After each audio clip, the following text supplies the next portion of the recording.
21st century is a very complex period where lots of people are able to say lots of things in lots of channels. Do you think that a clear communication is one of the most important characteristics of current leadership? Yes, that is correct. It is correct. And there are more and more books and people making different studies about leadership. But at the same time, we as human beings have always needed and accepted someone guiding the group.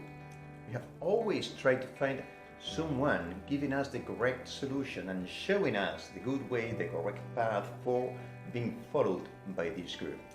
There's one interpretation which is very nice. It is that we have a brain which consumes normally 20% of the total quantity of energy in our body. Whenever something weird happens, like an extra effort from the mental point of view, that quantity can be even up to 40%. That's a huge quantity of energy.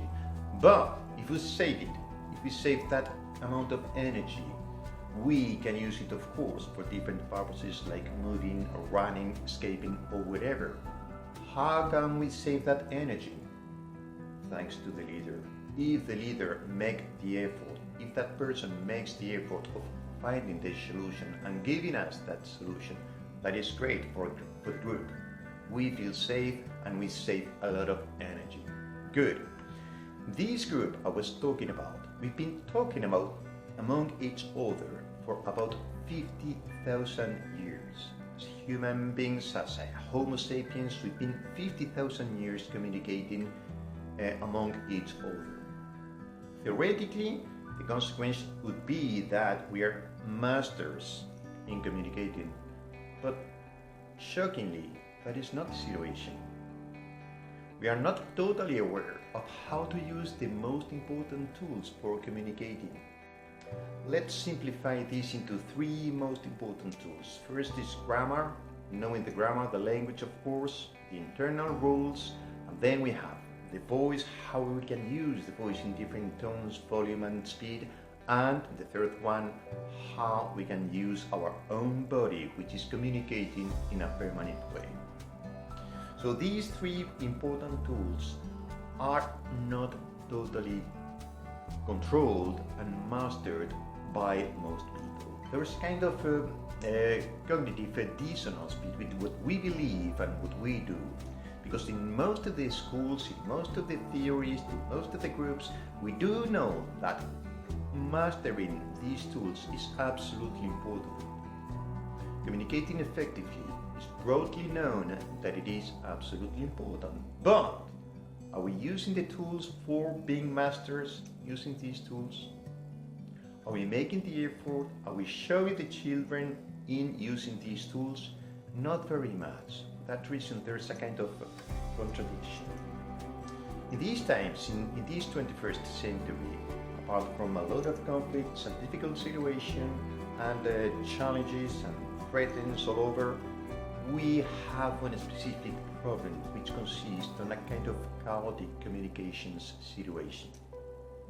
Nowadays it is very difficult to distinguish between the fake and the true news, which is bombarded by clickbaits trying to get our attention, a kind of hyperabundance of headlines.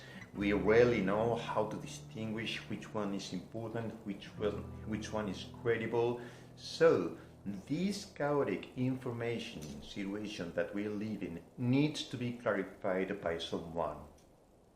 That person, of course, is the CEO. The CEO needs to talk to his people in order to clarify that situation, in order to show them, to tell them how this situation is going to affect them as a group working together, and also personally, how the situation is going to be oriented by the group, by the enterprise, what we're going to do, what challenges, what threats, what orientation we are going to follow. That needs to be known directly from the CEO to the rest of people working with him. Knowing and mastering this communication skills, we will be able of having kind of two positive aspects. First would be the external communication. Mastering these, we will be able of controlling in a perfect way, in an accurate way, in a precise way, the face-to-face meeting we're having almost every single day. We always try to be persuasive. We always try to tell the other person what's our point of view and how this point of view can be shared by the other person. That's full of techniques that needs to be known and used in this engagement, in this face-to-face situation. But also internally, all these tools need to be used for telling our people, as I said before, how the situation, how the external world is going to affect my small group in the enterprise, and make them feel safe and comfortable and well led by someone who's giving those explanations through the knowledge of the tools of communicating, through his body, through his voice, through good knowledge of the message. As a conclusion, leadership cannot be understood without communications. Is that the most important characteristics?